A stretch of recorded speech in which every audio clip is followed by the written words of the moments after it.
Which is now I have the pleasure of introducing our first keynote speaker of today, which is Ms. Karla McKanders, who is an associate professor of law at the University of Tennessee College of Law.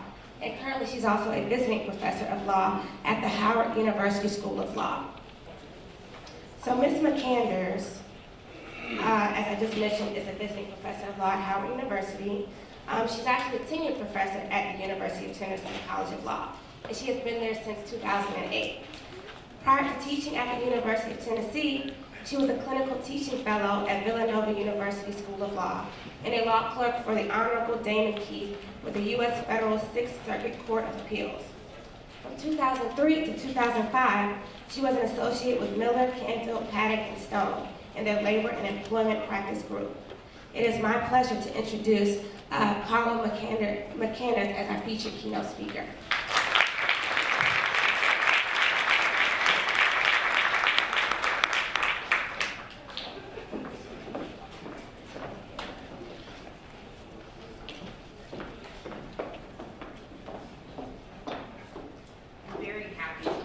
Today to speak to you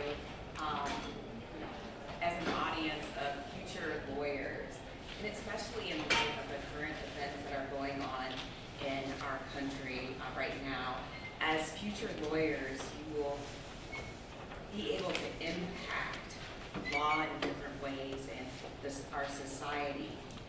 So today what I'm going to talk to you about is my path in law and the work that I currently do as a law professor and a lawyer practicing with my students. I'm going to talk to you about connecting and connections, because the connections that you make as a critical thinker, as a student, and a member of our society throughout your life will influence who you will be as a lawyer and your future impact. Because lawyering at its core is about connecting sometimes abstract legal principles to solve very specific problems. So I'm going to talk to you about how I first interacted with the law and how I came to be a law professor. As a young child, I heard my grandparents and my parents talking about living in a de jure segregated South and then moving to the north, to a de facto segregated north. My grandfather served in the Navy, but he came back to the U.S. in a very segregated U.S. And this impacted my interest in social justice and social advocacy. So when I was in undergrad, I studied abroad in Strasbourg, France. And when I studied abroad, I worked at a refugee center. I just happened to apply for an internship, and I started working at a refugee center. What was particularly impactful in this moment that I was working at the center was I worked with a young Afghani refugee boy who was fleeing persecution in Afghanistan. Working in this context helped me make a connection between the child fleeing persecution, and I was able to place the civil rights context that I grew up with into a larger human rights frame. And I used this connection to begin to explore the human condition and change through social advocacy. I think often during study abroad experiences or traveling abroad, when we learn about another country and another country's legal institutions, we're able to develop a more deeper understanding of our own experience in our own country. And it was during this time when I was studying abroad that I made the connection between the development of national and global movements for human rights, including civil rights. As a law professor and an attorney, I run an immigration clinic with my students, and I practice law with my students. And my writing and work has explored the similarities between present-day anti-immigration laws and past Jim Crow laws. So how many of you have heard of the case Westminster School versus Mendez? Raise your hands. So quite a few of you have heard about this case. And so how many of you know that this case was a tester case for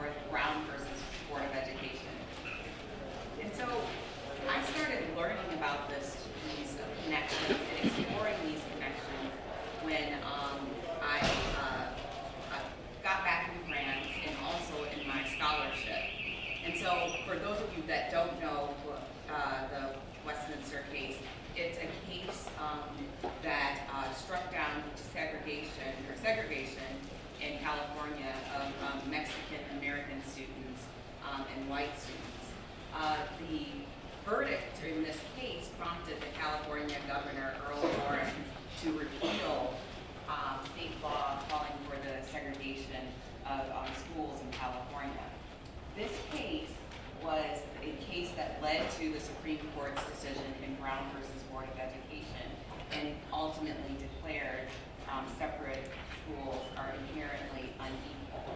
So what I want you to do, because you're, as a lawyer and as a law student, the connections that you make in the room are, wherever you are, very important, especially in this context as you are participating in an event with African American students and also Hispanic students, Latino students. I want you to think about these connections in our history between Latinos and African Americans. I want you to explore how the connections between African Americans in our past, in terms of Jim Crow laws, may be applicable today. Some of my scholarship has looked at how states and localities have been passing anti-immigration laws. Since 2008, cities have been passing laws that prohibit different immigrant communities from renting in their cities. There have been many English-only provisions trying to block out communities that speak different languages. And then there have been provisions that states and localities have tried to pass that give police authority to question an individual about their immigration status. While many legislatures and city council members state that the purpose of these anti-immigrant laws are to restrict unlawful immigration, the federal government, because the federal government has failed to do so, opponents claim that the laws are passed to enable discrimination and to make life very difficult for immigrant communities so that they remove themselves or automatically leave different cities. One case that I've looked at in my legal scholarship is the case of Hazleton, Pennsylvania. How many of you are aware of Hazleton, Pennsylvania? And Hazleton, Pennsylvania experienced a large influx of immigrant communities. And in response to this influx, they passed a series of immigration laws. And those laws, again, said that landlords who rent to undocumented individuals will be subject to fines, that businesses that engage in the employment of undocumented immigrants will have their business licenses revoked. And the underlying reasons that were proposed for these immigration laws were to curb unlawful immigration. But what is happening with these laws, and the ACLU made pertinent in their case against Hazleton, is that the laws are targeting anyone who looks or sounds foreign.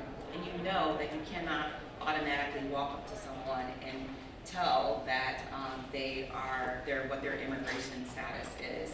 So the ordinance are passed to have immigrant communities live in fear and make life so difficult that they move out of the new destinations such as Hazleton, Pennsylvania. The Third Circuit ultimately found that Hazleton's ordinance were unconstitutional and that they had attempted to regulate immigration. So what I want us to think about is the connections between immigration laws that are passed by states and localities today, their impact, and how they kind of relate back to Jim Crow laws and the segregation of African Americans. And so this comparison will help us to think critically about what is happening today nationally, locally, and globally. Because as a young lawyer, you'll have the ability to tap into and to collaborate on many issues that connect Latinos and African Americans. I can go through a whole list of issues from Black Lives Matter, from ending mass incarceration of African Americans and Latinos, the treatment of immigrant children at border facilities, or even having access to the right to vote.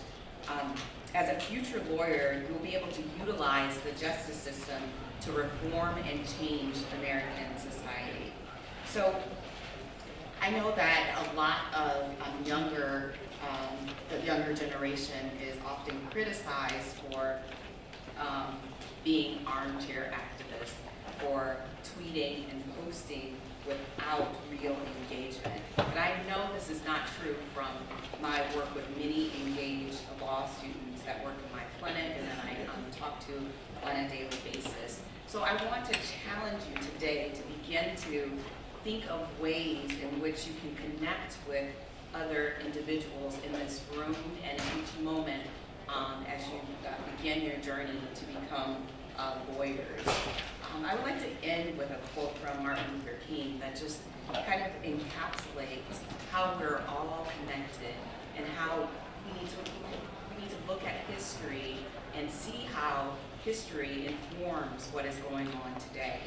Martin Luther King stated that we are all tied together in a single garment of destiny, caught in an inescapable network of mutuality. Whatever affects one directly affects all indirectly. For some strange reason, I can never be what I ought to be until you are what you ought to be. So my hope in sharing my story and my path in the law and some of the work that I'm doing is to spark a thought in you and to spark a passion as pre-law students, to empower you to critically engage with your legal studies, be critical thinkers, and make a difference in our legal system and our institutions as lawyers. Thank you.